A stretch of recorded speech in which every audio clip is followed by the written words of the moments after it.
Alright, so it's not a refrigerator door, but it is a wall with Beatles, Tragically Hip, Keith Moon. It's my hero's wall. Oh, and my diploma from College of 97 Rock for answering a question about Frank Zappa, of all people. Hey, am I too far away? Okay. So, oh yeah, Seventh Trumpet. We're going to talk about Seventh Trumpet. I'm just going to give a quick history of the ELJ records. So for people who... I began writing songs in college with this guy right here, Doc. There's Doc. And he was listening to Genesis one day, and I hadn't heard Genesis since I left Niagara Falls. And we don't have many pictures, I really don't. The next kind of time we rent a picture, this one won't be very good. We made a tape. This is a CD of it, but we made a tape called Seventh Trumpet, Look Here Old Boy, although they called it something else, but I distributed it in Niagara Falls as Look Here Old Boy. And then John Rysick.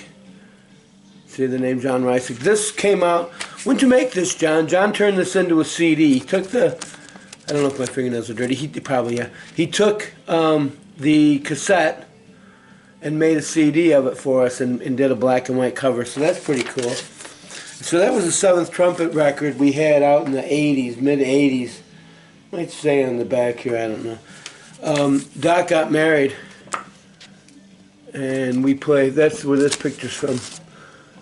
Mac, there's Doc, and there's the Cumster, and we played, the wedding band let us play at Doc's wedding.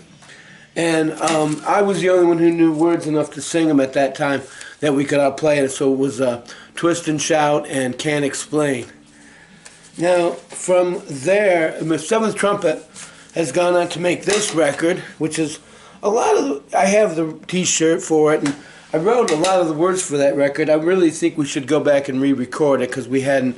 I mean, Doc was Doc's first effort. Now, I mean, he's gone on to do some really great stuff, and there's tons of Seventh Trumpet. So if you go on Seventh Trumpet, you're going to find a mountain of music there, and some of it I had a part of, and a lot of it is not, but it's mainly a Doc thing. Mac is very involved in it. Of course, Heidi's very involved in it, and Doc's gotten some musicians to help out. So that's pretty cool, and I'm really proud of them guys. Mac has gone on to be like the leader of Mackian Paradigm, which was also called the Grapestones. And in fact, you'll see, there's the Grapestones. And you've got Grape in the foreground. You've got the Earl of Pleasantry. You've got, that's the Friar. And there's Mad Dog, or Classical Squire. There's Neo Squire. That's the Neo Squire's playing the violin. And Rongo on drums. And here's another version of that. Grape, Squire, Friar, Neo, Earl, Rongo. And here's a really nice version of, there's Neo. Neo Squire. There's Classical Squire, see he's quite a bit fatter. And the Friar. Okay, so that's how the Seventh Trumpet branched off into Seventh Trumpet and Mackian Paradigm, and I was involved with both of those. So that's my story. This is, my story about it. If you want to get their story, you can get it from them guys. But anyway, that was that began in 1980, probably. Originally starting out writing songs with Doc, I'd give him poems and he'd turn them into music. And then Mac wrote Eldridge Station, which we're going to do a whole music video of next year. It'll be an action video. It's like a half an hour song. It's going to be cool.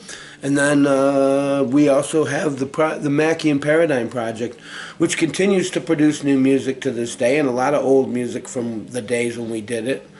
Anyway, so that's that story, and those are those people. And they are called Seventh Trumpet and Mackian Paradigm. And all the names I've talked about is Doc, Mac, the Earl of Pleasantry, Elge, Neo, Rongo, and me. And there's a few other people that helped out too, like Chido, and I don't know who else. That's why I don't like. Dave Klein was involved, so there was people who've been involved.